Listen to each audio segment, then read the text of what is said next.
The server's back online and the new update is out now. Heroic syncing is indeed here. This week's new trial is here with an increase to the spawn rate of golden chests. You can see your full combat power breakdown and where you missed some. There is a bit of a new shop update with monthly reset, and we have the continuation of the Halloween event and the usual weekly checklist. This update brought a load of balance adjustments, and they've pretty much made Invocator to be the new top damage dealer again, even for getting rank 1 contribution in boss fights, or IP Crucifix. So first thing I want to highlight is the fact Orb actually got a significant nerf just by this change. The satellite effect for Stellar Dash had its damage reduced by about a half.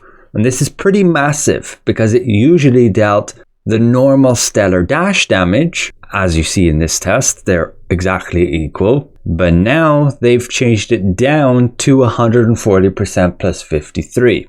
But it does have 100% monster damage bonus. But old versus new, you find it's been nerfed by nearly 50%. So you will deal half as much damage with this ability, which is a big contributor to your damage in a party. So don't be surprised if your boss contribution has dropped significantly. I have done some quick tests here, some new tests on Fury with this new patch and the detonation mark nerf.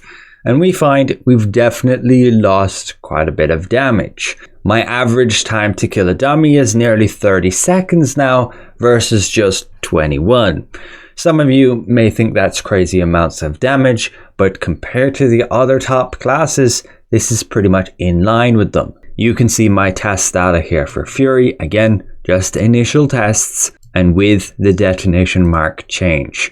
That puts the average time to 29 seconds. Prior to this update, I was looking at a dummy time of 21 seconds with these tests. So I definitely feel this nerf. A very easy way to find exactly what your detonation mark damage cap is to first make sure to remove any temporary base damage bonuses, then look at the base damage, add together your min and your max, divide by 2, and then you're going to multiply that by 200 for your cap at 1 stack or 400 for 2 stacks. You can see we have 1 detonation mark stack, which means our cap was 67,399.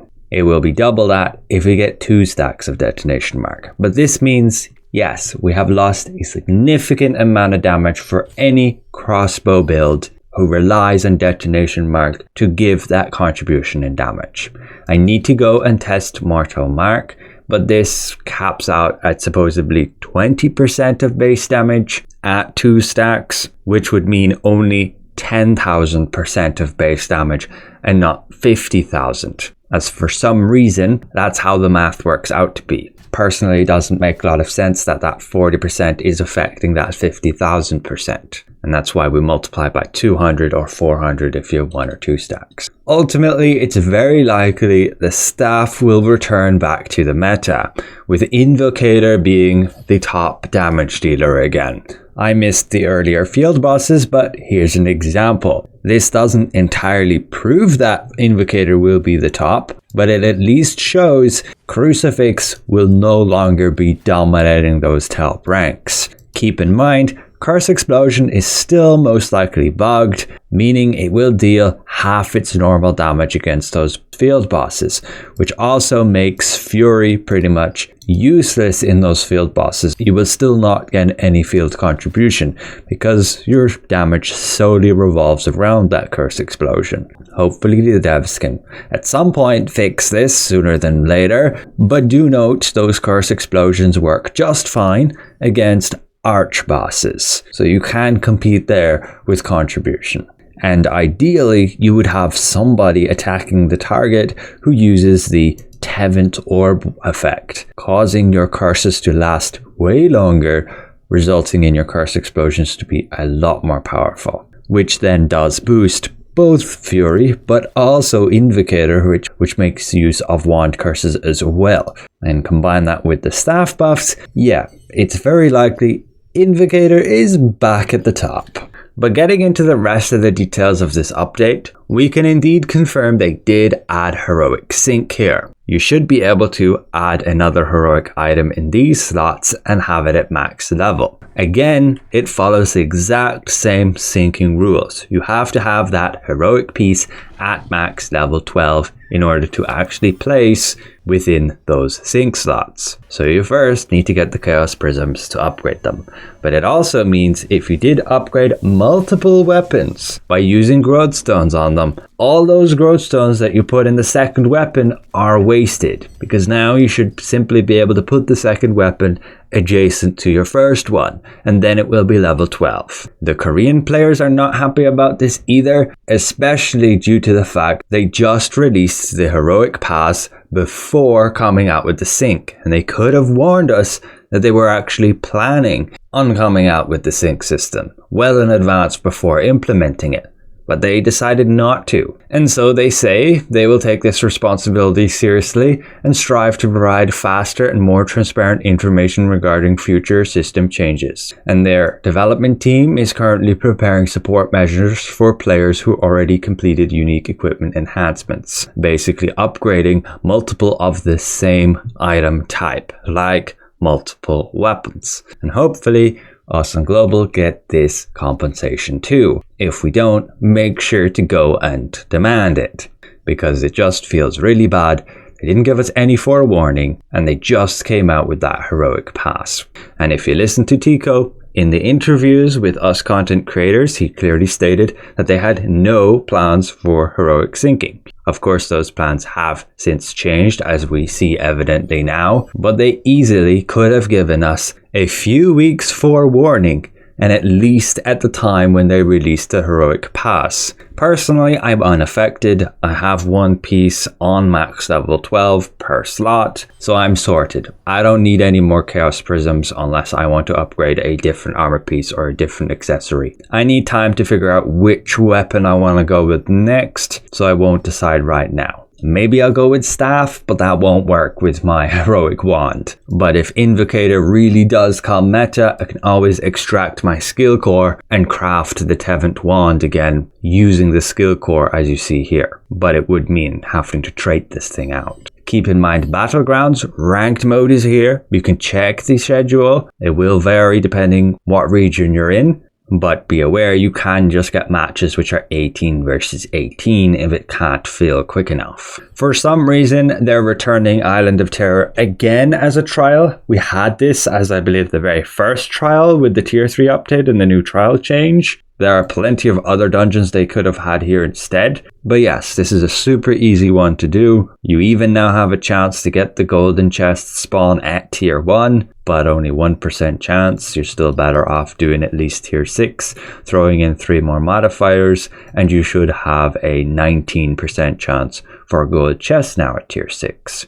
And the rewards from these things are not that bad, including the Blood Hunter set, Fallen Dynasty set, and even this Guardian if you're a collector. But just strive to obtain all these accumulated point rewards. Oh, and yes, the skill imprint scroll, if you have spare Solent, you can buy this here, which then allows you to switch out your skill core for far cheaper than before. They were selling those scrolls for Lucent, and otherwise you needed Chaos Prisms to purchase them, which means yes, you can switch out your skill core for a lot cheaper, and maybe you even want to do it before doing your Abyss dungeon farm if you have a Black Anvil weapon and use that skill core. But in all honesty, that's just not needed. A Black Anvil weapon, even though it has less damage, doesn't have all those attributes, you should still be perfectly fine in those Abyss dungeons, killing those mobs.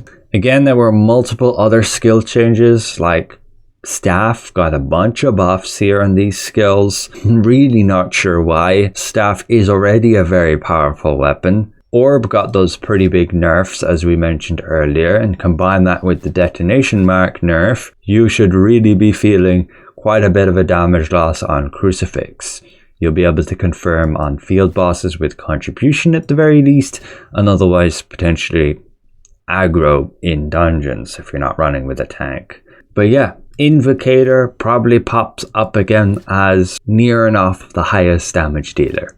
I think even better than Enigma, just because this nerf here is going to hurt that quite a bit, not having that extra damage through the satellites. Lots of testing needs to be done, and it will take some time for everybody to realize how effective these nerfs and buffs really are on the game meta. But just don't be one of those fools who asks for only orbs. Wow, this actually looks pretty clean. I only see one post looking for orbs. Jumping to the shop update, they are now selling this flooring and wallpaper to fit the divine beasts, those flying whales. And if you aren't aware, they should have added these islands you can go to be able to get more of these divine beast crystals. As they state here, you'll have to do some exploring while there's one of those flying whale events, and maybe you can spot them.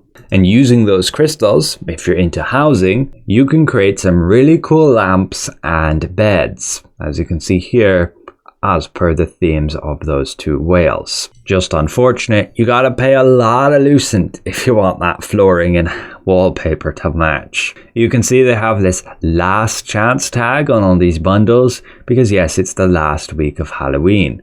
Otherwise, they don't seem to have actually added anything else new in the store. Just a bit of rotations of these morphs and amatoys, returning older ones, and yeah, the ornate coin shop has had its monthly reset as we're now in November. You can get your polished crystals here, growth stones if you still need them. I'm pretty much done. They have not fixed the runes. You still only get one for 55 ornate coins. Don't do that. I have purchased some skill books, and I guess I'll just be getting these extra unlock stones, as I still need those in order to switch the trait here to buff duration. And just as a quick tip, for cheaply upgrading these traits, you want to be using blessings, and you want to use a tier 3 item with the blessings, not exactly a tier 2 item like I could here, as this would spend 3,600. It only costs 2,500 with a tier 3 item. So I will switch this stat to buff duration, and then I will get some tier 3 rings with buff duration and use the blessings to upgrade them.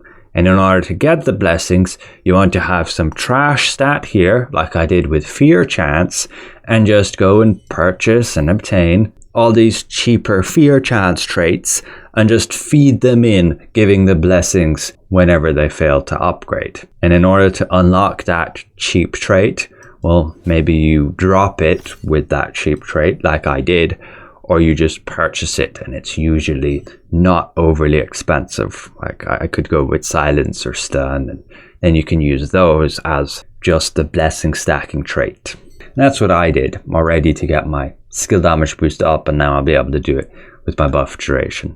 And it saves you an absolute ton of lucent. But yeah, then we jump to the usual weekly reminders. Visit your raid merchant, get those chaos prisms if you still need them. Do your raid, normal, hard, and even nightmare if you can. At the sundries merchant, purchase those usual scrolls. Do them in your abyss dungeons while burning these abyssal contract tokens. As per the Halloween event, make sure you're crafting this pumpkin spook latte, and you will need to get these cooking pumpkins. You can go to Vienta village and you can find this haunted harvest peddler. He simply walks from the Vienta port up along here and then all the way along to like the Pilgrim's Crossroad, and purchase the bait and the cooking pumpkins. You can use the bait to get even more food, which is basically fish you catch, which you can eat directly, like this gummy fish. Use that when you do your abyss token farms, along with ideally a black anvil weapon. You can get the obsidian for your black anvil weapon by going to Gigantorite whenever he's up, and for some reason you can reset the nodes when you get the Marind by logging out, switching character, and then returning back. But it only works to a certain extent, depending where the whale is. At the contract coin merchant, get the usual extract stones, enchanted ink, and maybe even mystic keys. Doing these contracts to get polished crystals if you still need them. I will honestly probably be switching back to cooking contracts, as I have more than enough polished crystals at this point. Although there could be no harm in hoarding. At the guild merchant you can get these extra unlock stones, but at least prioritize the conversion stones first. And I did get these chaos prisms to finish up upgrading my arms. And do those guild bosses. You'll get a lot of these guild coins and you can split the loot with your guild members. Ideally, just attend these field bosses, get the participation reward, which includes resistance medals, and you can spend them at this guy to get some unlock stones or some other useful items like ores, remedies. Go to the Lawless Wilds here, get these nebula stones, and purchase these pouches and unlock stones. And if you want to spend some extra time in Nebula, you can also go for the conquest chests. Do your battlegrounds, get these combat coins. You can even get some more in arena if you get victories, and you can spend them here. I usually prioritize the runes until you have them high enough level that you're happy with, and then otherwise these chests. And depending on your rank, you can get some extra rewards here too. They cost a lot of salt to obtain them. And otherwise, we have our solar dungeons, we have our Gate of Infinity, and you will have your Tidale's Tower to do based on those contracts you purchased earlier. And that's about it for this week's update. A special thank you to all these channel members for your extra support. Thank you for watching, and we'll see you guys around.